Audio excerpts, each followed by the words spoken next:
things to observe in Ramadan regarding the etiquette of fasting and the etiquette of the month. And the first issue was to take the pre-dawn meal. In Arabic it's called suhoor. The Prophet ﷺ says, take the pre-dawn meal because it's a blessed meal. As-suhoor barakah. Even if you're not feeling hungry, take even a sip of water or some water. So something needs to come into your stomach during that time, which is before Fajr. And the pre-dawn meal time is any time between midnight until Fajr. As soon as the Fajr comes in, you stop eating or drinking.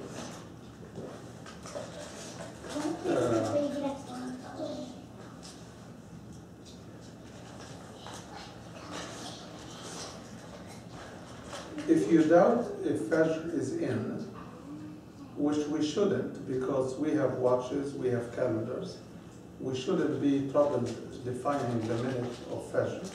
But in case, your watch went out, electricity went out, and you doubt, you continue to eat until you are certain that it is Fajr time.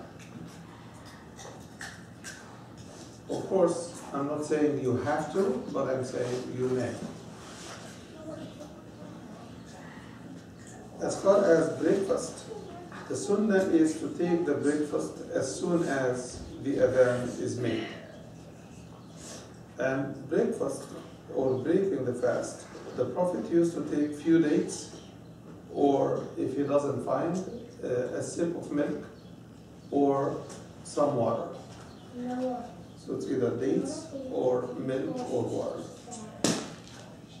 And then he would do the prayer, which is the Maghrib prayer. So the Maghrib prayer is done after you break the fast. Then you can take your meal. Okay?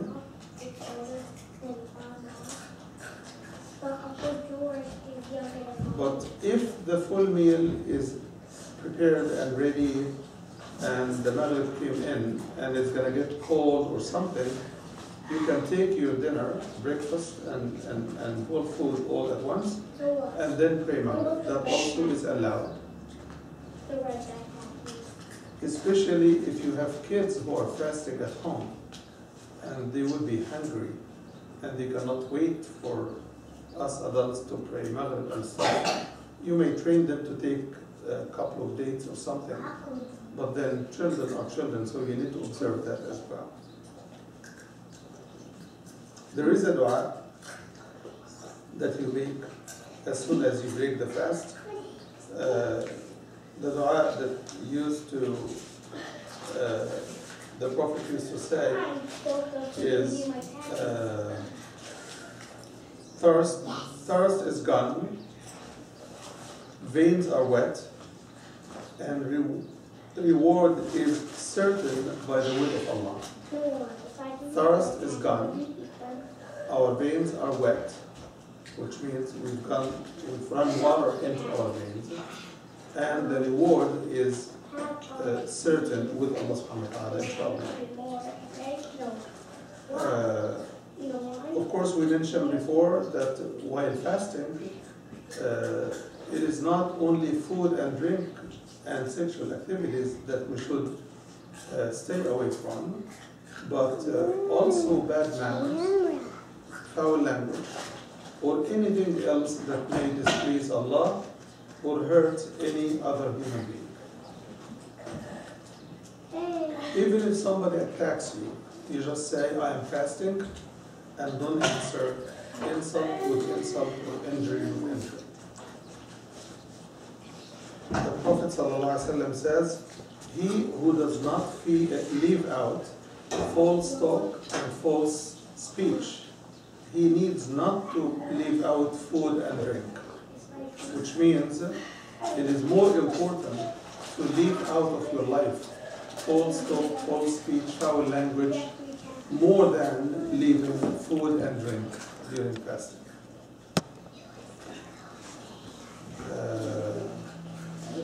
To be generous in Ramadan, the Prophet ﷺ was as generous as it can be in Ramadan, more than any other time.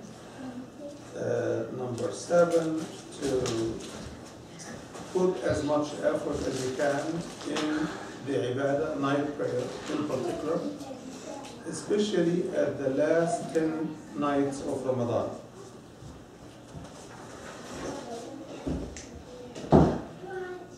What is allowed during fasting? It is allowed to swim and to rinse your mouth, provided that you do not swallow the water. If the water slipped in despite your trial not to let it in, your fasting is okay. Your fasting is okay. If little water came in, despite the fact that you are careful. But the hadith says that rinse thoroughly except when you are fasting. Rinse your mouth thoroughly except when you are fasting. When you're fasting, you rinse lightly. You don't rinse all the way to your throat as you would do during other time. Also, if the person wakes up in the morning finding that he has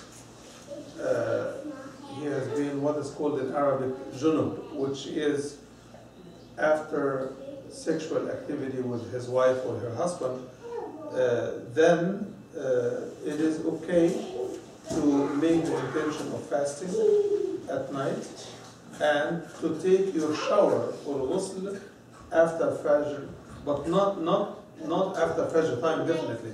You need to pray Fajr.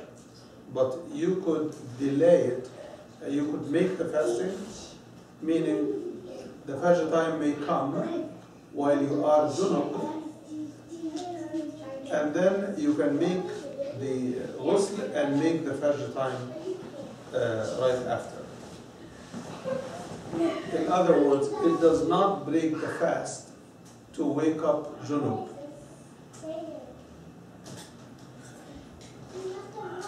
Okay.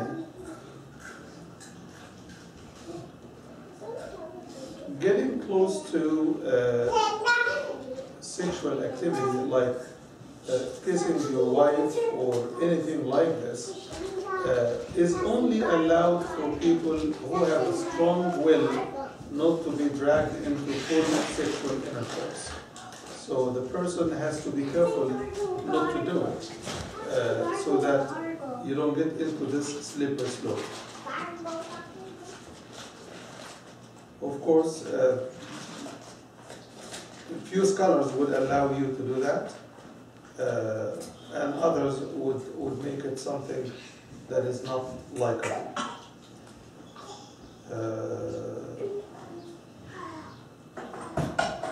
Any injection that you take, whether it is medication or any other kind of injection, like vitamins or anything like this, do not break the fast.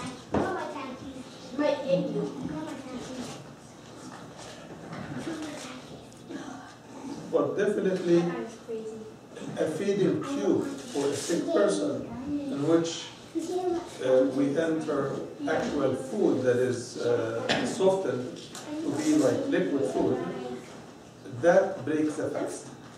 But muscle injection or vein injection is also is not breaking the fast, no matter what the material is in the injection.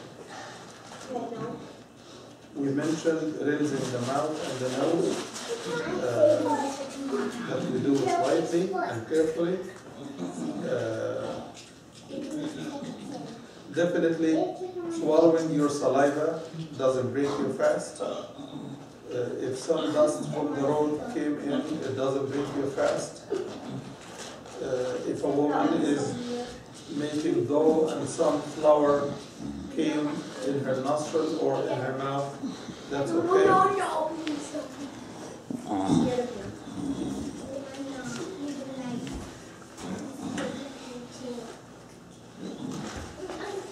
Remember he was trying to kill me opening the door?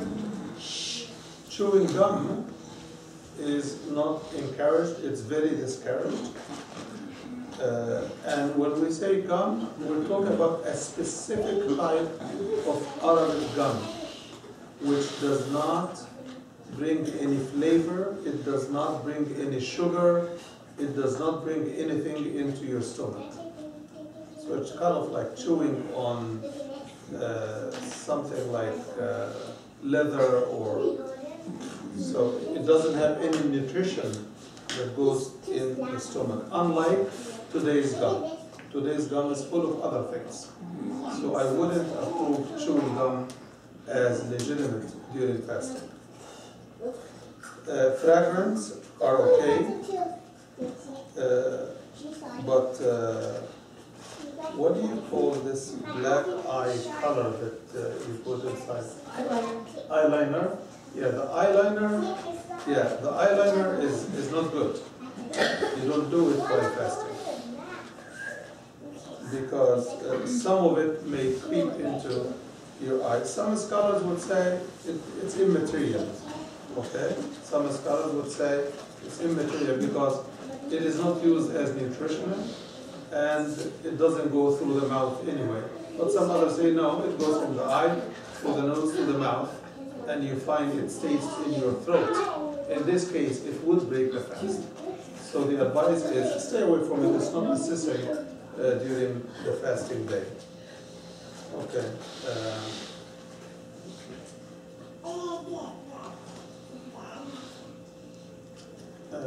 What is that? Let's move on.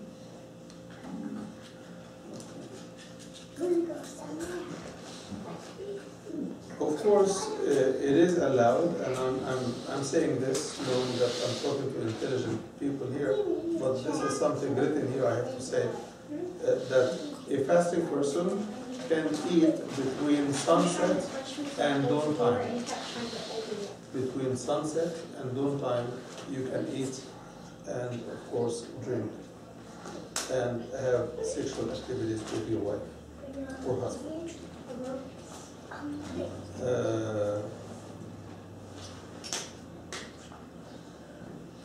Okay, what breaks the fast? What breaks the fast are specific items. First item is to eat or drink intentionally. To intentionally eat and drink. What about if somebody forgot that he is fasting and he was walking next to the refrigerator and he felt something, took a bite, and then he discovered that I'm fasting, I shouldn't have done it. But after he has swallowed everything. The hadith says, the Prophet says, he who drinks or eats, forgetting that he is fasting, then he is okay. It is that Allah has provided him with that bite or that amount of water. So it does not break the fast. But if he does it deliberately, meaning that he deliberately did that, then there is no way he can make this day up no matter what. There is no expiation, there is no making up, there is nothing he could do.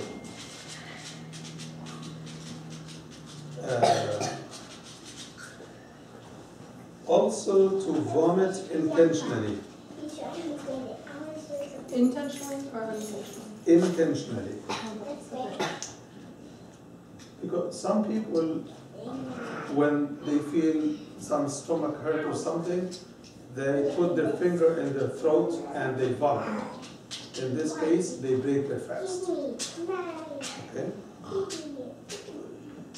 But if he vomits involuntarily, then that does not break the fast.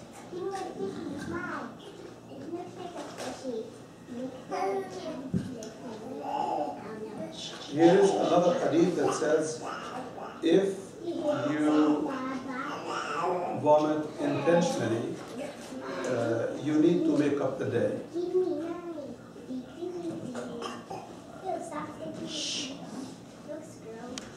Okay.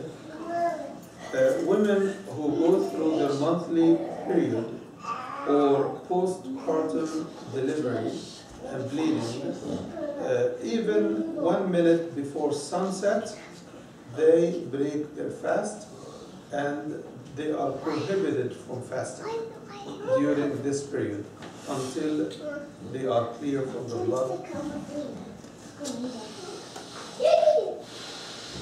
Okay. Sorry, but this is the fiqh. The fiqh talks about things that are unusual, but people do that.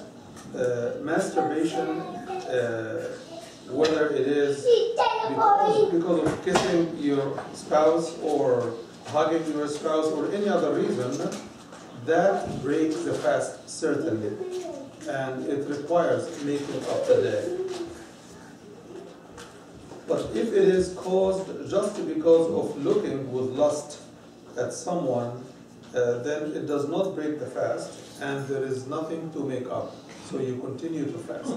But if it happens that you excrete that fluid, then if it is because of looking, it's okay. But if it happens because of kissing or hugging, then you have to break the fast and make up the day. Some scholars would say you continue to fast the day, but you make it up later on.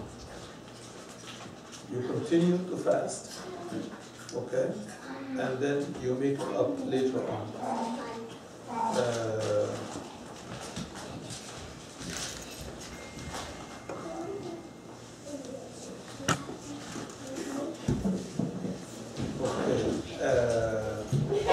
Anyone who is fasting, then he makes the intention to break the fast.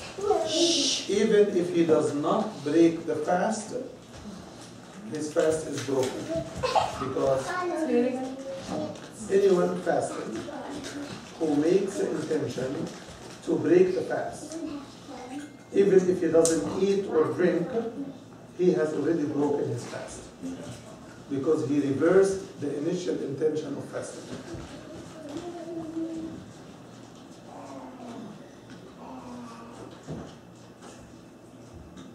Sometimes some women, as they are cooking, or even men, they try to taste the food to see if it is good or not.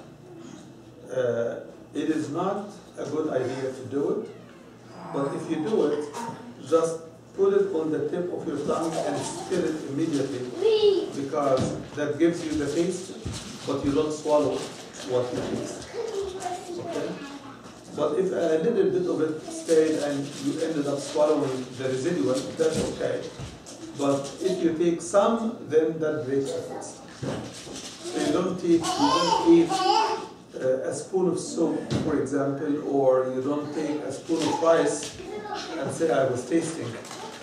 But you put it on your tongue and you spit it out immediately.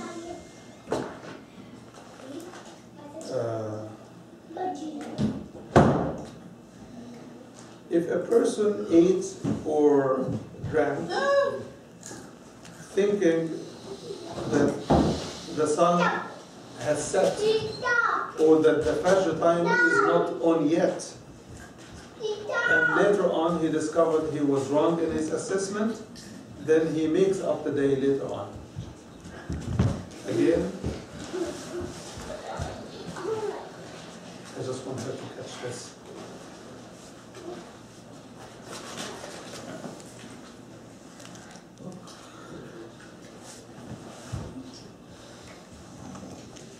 If a person miscalculates the sunset time or the Fajr rise time, so he ate or drank thinking that Fajr is not on or that sunset has already gone, but then later he discovered he was wrong, then he needs to make up the day that he missed. Of course, there are opinions that says if you do anything by mistake, you are forgiven and you don't have to make up the day. Some scholars say if you do anything by mistake and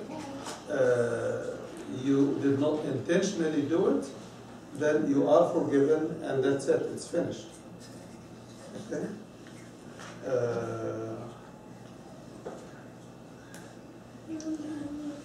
A nice story from the companions of the Prophet says that a man came to the Prophet ﷺ, and he said, "O Prophet, I'm done, I'm finished, I'm destroyed." And the Prophet said, "What happened?" He said, "I had sexual intercourse with my wife during the day of Ramadan." Then the Prophet ﷺ says, "Do you find that you can afford to pay to set free a slave?" He said, "No, I can't, I don't have it." He said, "Can you fast 2 consecutive months, 60 consecutive days?" He said, "No." Then he said, "Do you have food to feed 60 poor people?" He said, "No." Then he sat down. The Prophet ﷺ brought a group of date branches from a tree with dates on them, and he told him, "Take this and give it as charity to poor people." Listen what the man says. He said, "O Prophet, is there anybody in this valley who is poorer than me and my family?" I tell you, there is nobody in this valley, meaning the valley of Mecca, who's as poor as us, me and my family. The Prophet, peace be upon him, laughed and he told him, "Take it and feed it to yourself and your family."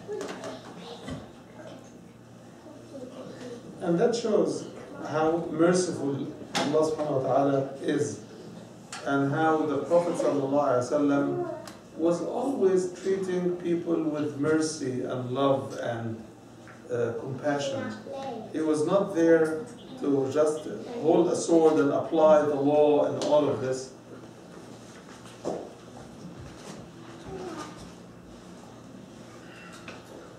And if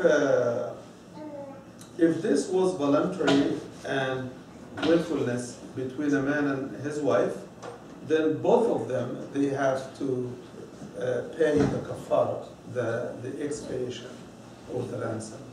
And the kafara, as listed in the hadith, starts off with freeing a slave, or else feeding 60 people, or fasting 2 months consecutive 60 days.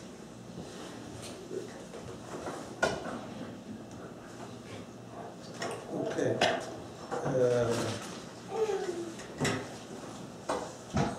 The unanimous opinion of scholars, or the majority opinion of scholars, say that setting a tree comes first, fasting 2 months comes second, if you cannot do the first, and then feeding 60 poor people comes as a third option, but only he can move from one option to another if he could not afford or do the first option. Okay, making up what you miss in Ramadan. If you miss a day or more in Ramadan, you can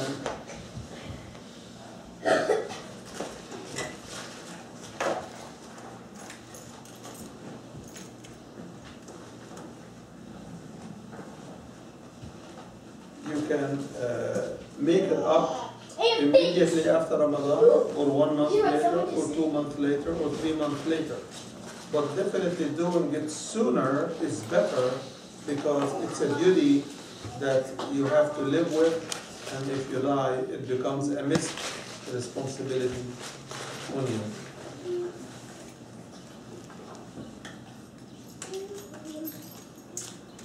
Okay.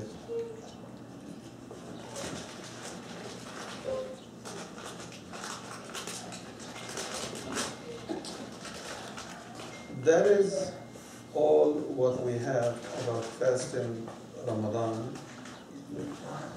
Okay. The rest is about fasting, voluntary fasting. Like, some days in Haram or some days in the middle of the month or some Mondays and Thursdays. All of these are volunteer fasting that you could do at any time. Also fasting 6 days from Shawwal, which the month that follows Ramadan. The Prophet ﷺ used to fast 6 days from the month of Shawwal, which follows Ramadan, and he used to say that he who fasts 6 days in the month of Shawwal, it would be like fasting the whole year.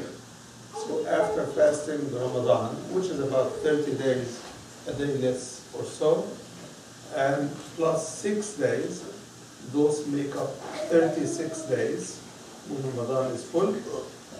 And if you are rewarded 10 times for each day, that makes fasting 36 days as if you have fasted the whole year in terms of reward.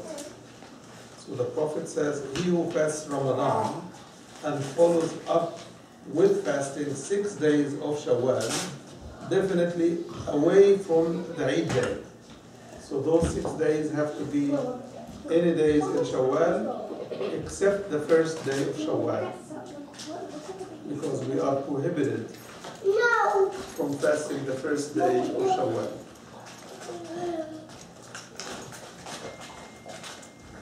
Also, the 3 days that follows the first day of Al-Adha, which is the Feast of Sacrifice, the day of sacrifice, and the following 3 days are days of eating and drinking and festivities and celebration. So we are prohibited from fasting those days.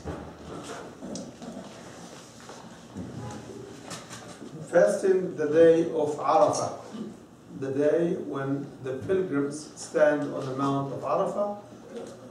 People who are not in Hajj, they fast that day as spiritual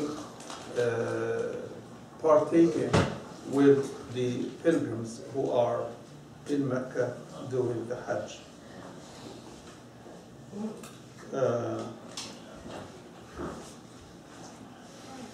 I have a question. If you don't do it, if it's not successful, you can waive it to the next year? What? The fast, how do you spell that again? On the mountaintop? Arafah. How do you spell it exactly? Arafah.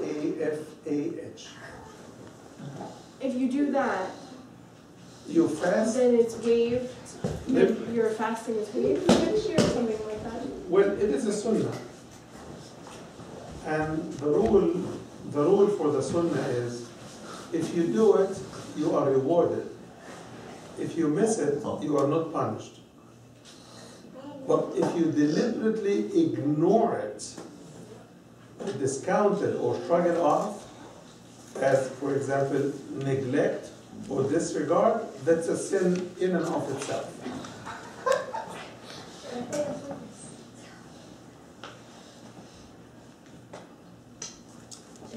But for example, if you decided not to do it because of whatever practical reason, you want to focus on your work or you have some other reason, then you don't have to fast. And that's why it's called volunteer fasting. But I'm saying, is it waived? You don't have to make up a volunteer fasting. If I fast that day, Yes. and God will forgive Oh, sin. Will waive your sins of next year as well? Oh, yes, oh, yes, yes. Last year and next year. Yeah, you said would be waived, but I didn't know what you were referring to.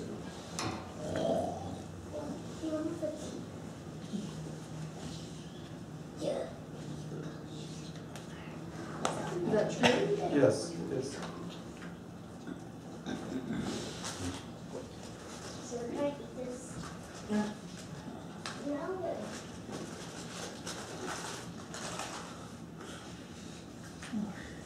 How do you spell it again? He's saying it ends with a T.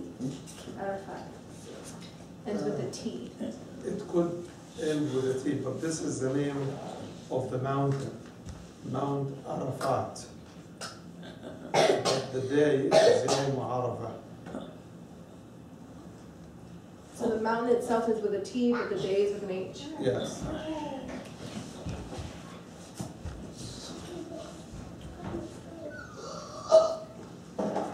We can take any questions regarding fasting, the rules of fasting, or any other question that you may have. One brother has a question. He says, last Saturday you spoke about Prophet Muhammad breaking the fast with a date or milk, I mentioned or today, or water.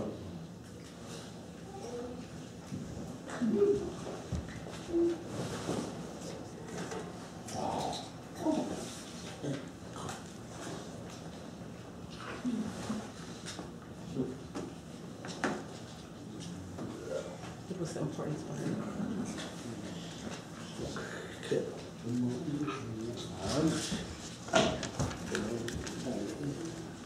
is it a common practice without the world to, eat with a date or milk or water? Is there specific reasons behind it, or can you break something?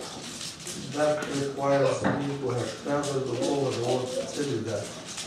I can tell you this one now, but I don't know what people do in Kazakhstan, Tajikistan,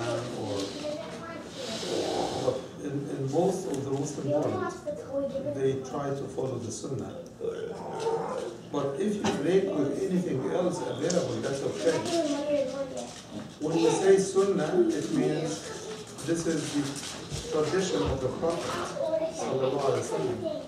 But in something like food and other things, you could always use alternatives. So if someone doesn't have dates, but he has a piece of steak, he can break the fast on steak. Still had a question. One of my friends asked me, what's the benefit of fasting? We spoke about this at length yesterday in the sermon. So I would urge you. I wasn't there yesterday, actually. Yeah. It's online. See? They took the camera. Yeah. Brother had the camera. Okay. So this is on Global Differences or on our website? On your website. Okay. She didn't bring the video camera. She wasn't here yesterday. Okay. So look it on the web. If you don't find it, we can go over those. But basically, fasting gives us the discipline of obedience and the habit of being constantly observant of Allah. Because you fast for 10, 12, 14 hours a day. And as such, you end up being constantly reminded of Allah. When you talk, you're observing. We call it observing your fasting. But in reality, we are observing Allah. What? We are observing Allah. And this is the crux, the most important benefit of fasting, is to understand also that Allah is the one who controls and guides our life. He says, don't fast one day before the month of Ramadan. We don't fast the last day of Sha'ban. And then he says, don't fast the first day of Shawwal. We don't fast the first day of Shawwal. He says, don't break the fast in any day through Ramadan. We don't break the fast. So Allah wants us to know who's in charge, that He is in command of our life. Okay, and I do have a second question. Sure.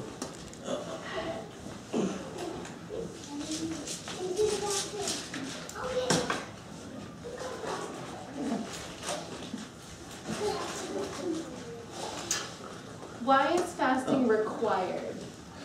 Why is it something that? Yeah, why is fasting required? Fasting is the month in which the Muslim goes through the best spiritual boot camp he can benefit from. It is habit altering. So Ramadan helps us get rid of bad habits. And it helps us set in and start new good habits. So people, for example, who thought it's very difficult to pray a couple of rak'ah after Isha, right? In Ramadan, they find themselves able to pray 8 long rak'ah with the Imam in Ramadan. People who used to say, I cannot go my day without a cup of coffee or a couple of cigarettes. Now they discover that in Ramadan they can. So Ramadan really unleashes our potential and turns them into reality. Ramadan makes us rediscover what we can that once before we thought we could not. Ramadan also brings this heart connection with Allah. Very special connection. Allah subhanahu wa ta'ala says that everything of worship that the son of Adam does and anything he does is for him, except for fasting.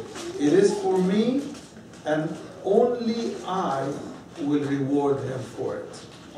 So it's very special for Allah subhanahu wa ta'ala that on your own you are quitting what is halal, which is food and drink, right?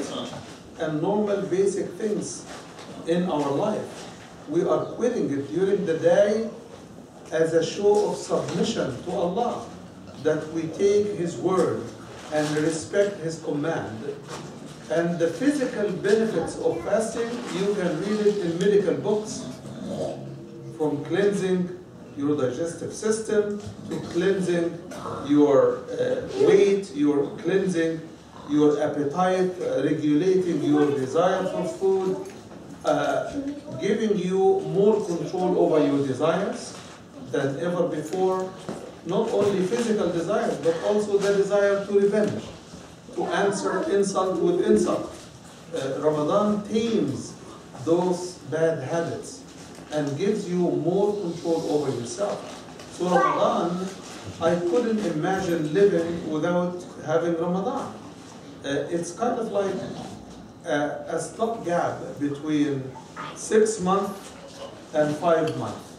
6 months of doing anything and 5 months of trying to be better than the previous 7 months. So it comes to re-regulate our life and reorganize our life. People who felt that it was difficult to wake up for Fajr because it's too early. In Ramadan, they wake up for Suhoor, which is 40-30 minutes before Fajr. So they find that after all, they can wake up if they decided to. So it gives us a lot of power spiritually, not only for self-control, but for applying ourselves to what is expected of us.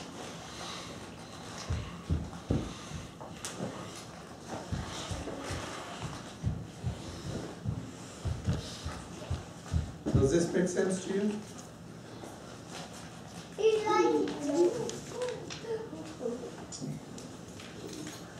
So what is it that you don't make sense of? I have a friend who's not Muslim, but I'm trying to figure out an answer, how to answer her, and since she doesn't have the meaning behind it, it's kind of hard for me to explain it to her. She's asked, why is it important? You know, she said, did God tell you to fast?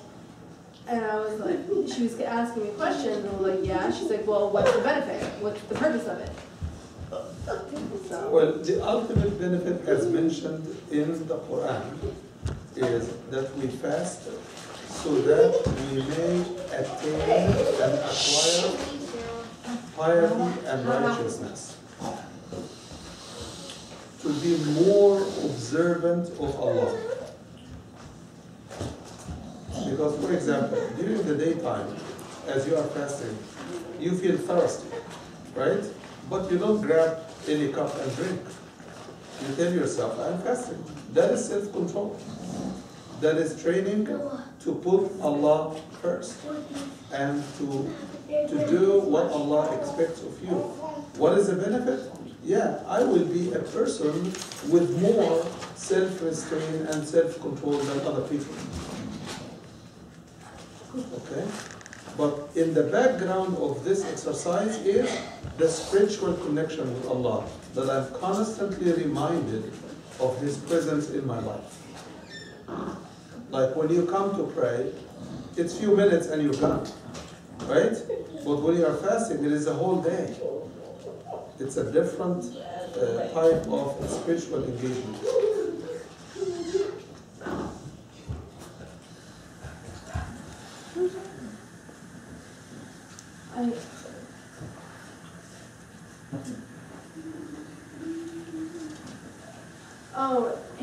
He was also talking about what you mentioned yesterday, not to mock people that are fasting or make fun of things that we do in our faith, because it's like being called a kafir, like a non-believer. Yes.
He said also he wants to say, my mom is actually very elderly. Is it allowed for my mother to eat during the day?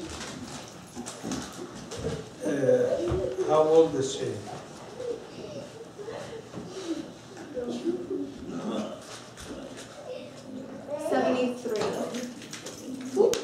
And she's saying her mother also has diabetes, a health condition. Yeah. He said, will God forgive her for eating? Diabetic people can fast unless a Muslim doctor tells them not to fast. I'm diabetic and I do fast, and I take my pills away from the fasting time when I can. But if I feel that I'm not getting straight body balance, I break the fast and I make it up later on. Okay? And many people do the same thing. But people who are on insulin, can you ask him to just interrupt it, because both of them will be missing what I'm saying.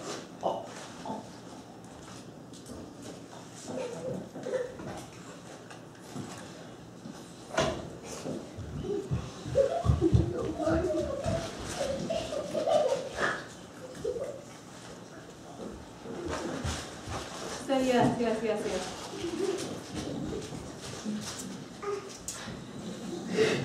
Sorry. Let me answer the other question about his mom being 73. It depends on her health condition.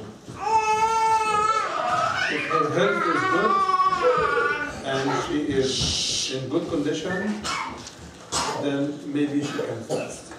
Okay?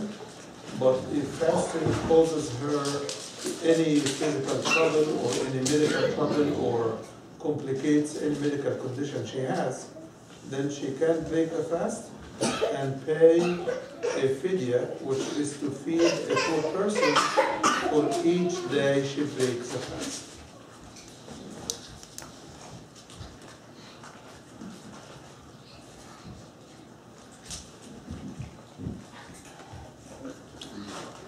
One sister says, I have a question. You said other activities. You mentioned swimming during fasting. What other activities are permissible?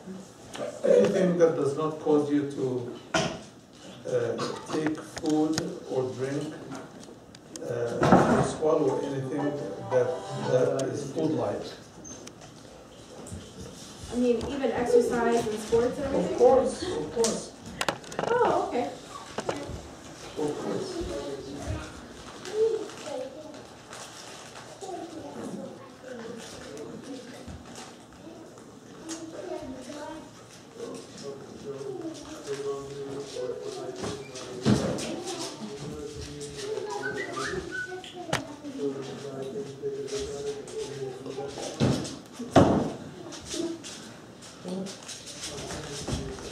I noticed in Saudi Arabia that they hold all activities and sports and everything like that for people so they don't have to fast while doing sports. Why would they do that if it's permissible to play sports during fasting? It is not prohibited, but it is taxing on the body.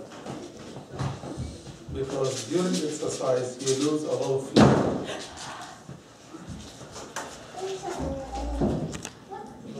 The person loses a lot of fluid, and that can cause the person dehydration if he's not replenishing that fluid. And in Saudi Arabia, the weather is very, very hot to exercise, keep your fasting, and keep hydrated.